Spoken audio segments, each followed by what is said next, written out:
What's going on, everybody? I'm back with another video for my Omi homies, and today I want to talk about something that a lot of people in the community are excited about, and that is the Veveverse, which is set to debut in the year 2022. And I want to talk about why I believe that the hard work is already done and the Veveverse is set up to have a great year next year. All right, but before I get into that, if you like this sort of content, consider hitting the like button and subscribing to the channel. If you hit the like button, it helps get this small video out to other Omi homies in the community. Also, follow me on Twitter. My Twitter handle is linked below. So we all know that the Metaverse was one of the hottest topics of conversation in 2021. Everyone is talking about the Metaverse. Mark Zuckerberg changed the name of Facebook to Meta with his plans on turning Facebook into a Metaverse. Everyone is seemingly jumping on board and creating their own version of a Metaverse, including Microsoft, which is trying to create a Metaverse for the business world. All right, so everywhere you look, everyone is trying to capitalize on what is one of the biggest trends of the decade.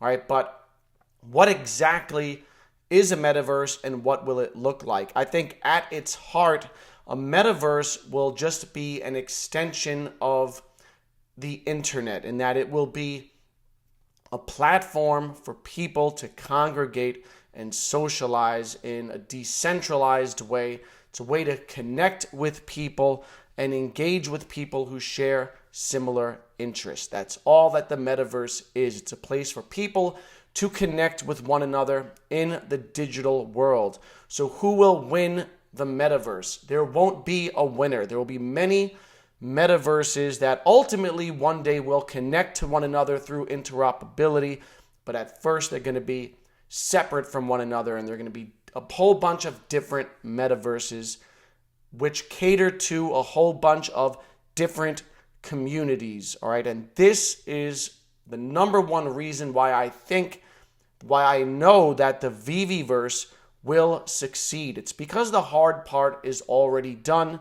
The community has already been built. Anyone who's involved in this community knows how engaged the Veve community is. They know how engaged the Omi homies are. All right, and any given day you'll catch hundreds, if not thousands, of people in live streams together waiting for drops. We've witnessed 24-hour Twitter Space sessions with community members getting together to talk about things. We've seen thousands of people show up for Veve AMAs. So we know how committed and how passionate the Veve and the Omi community are. This community is as passionate, if not more passionate, than any other community that exists in the space. In a little while, I'm going to crunch some numbers and do a little comparison on the Veve community versus a couple of other communities. But before we get into that, I wanted to take a look at this article. This is from Cointelegraph, and the title is "The Metaverse Will Bring Unbridled Evolution to NFTs." All right, we are really in the first inning of NFTs. But as the article says, NFTs are here to stay, and the arrival of the metaverse is only set to make their appeal and use even more popular. So I would say the majority of everyday people consider NFTs to be just a gimmick. And this article states that the metaverse will change all of that. There is always a tipping point when new technologies go from incomprehensible fringe interest to suddenly a part of life. And this is what the metaverse will bring about. To summarize this article, they talk about how NFTs are making it possible for people to express their individuality online, whether that's through randomly generated or carefully designed features like virtual clothes and accessories that users choose in the metaverse. These things all help to make online identity feel true to each person and deepen their engagement. So if you believe that the Veve community is already highly engaged, you're about to witness a whole new level of engagement coming next year once the Veveverse debuts. We're about to see an immersive setting that allows people to interact with one another around the clock to show off their NFTs and utilize their NFTs in ways that they can't do just yet. It'll also be an opportunity for the team to monetize the community further by selling accessories, by selling skins, and a lot of these purchases can and will be made using Omi as detailed in the Omi utility program, and that will apply burning pressure to circulating supply. All right, so the success of Veve will be reflected in the Omi token. Now, when people talk about metaverses, one of the first ones that they talk about is Decentraland, which has made a name for itself. But let's take a look at the Decentraland community. As of December 7th, which is approximately a week ago, these are the statistics. Decentraland has 300,000 monthly active users, and they have under 20,000 daily active users. They have a maximum concurrency of 2,500 people. That means that at any given time, the maximum amount of people utilizing Decentraland is 2,500 people. As of right now, there have been over 40 million downloads of the sandbox, and they have 1 million monthly active users. All right, so more people have downloaded Sandbox than have downloaded Veve, but their monthly active users are around the same. Now, what's not the same is how those projects are valued. All right, Decentraland has a market cap of over $6 billion, and Sandbox has a market cap of almost $5 billion, while Omi is sitting at about $1 billion at the time of this recording. Now, to be fair and to be honest, I don't know much about the communities that are being built over in Decentraland and in Sandbox. I'm not exposed to them. I'm sure that there are great things going on in communities being built, but I do have a hard time believing that those communities are as passionate as the Veve community. All right, but what about Facebook and the fact that it has billions of people utilizing it on a daily basis? What kind of threat does that pose to all the other metaverses? The answer is I don't think it's a threat. I think that it will help all of these other metaverses grow because it will act kind of as a gateway drug for people to get involved with metaverses for the first time. People who would have been hesitant or shrugged them off will now have access to it and be exposed to it through Facebook. So I think that will help communities like Veve and the other communities grow.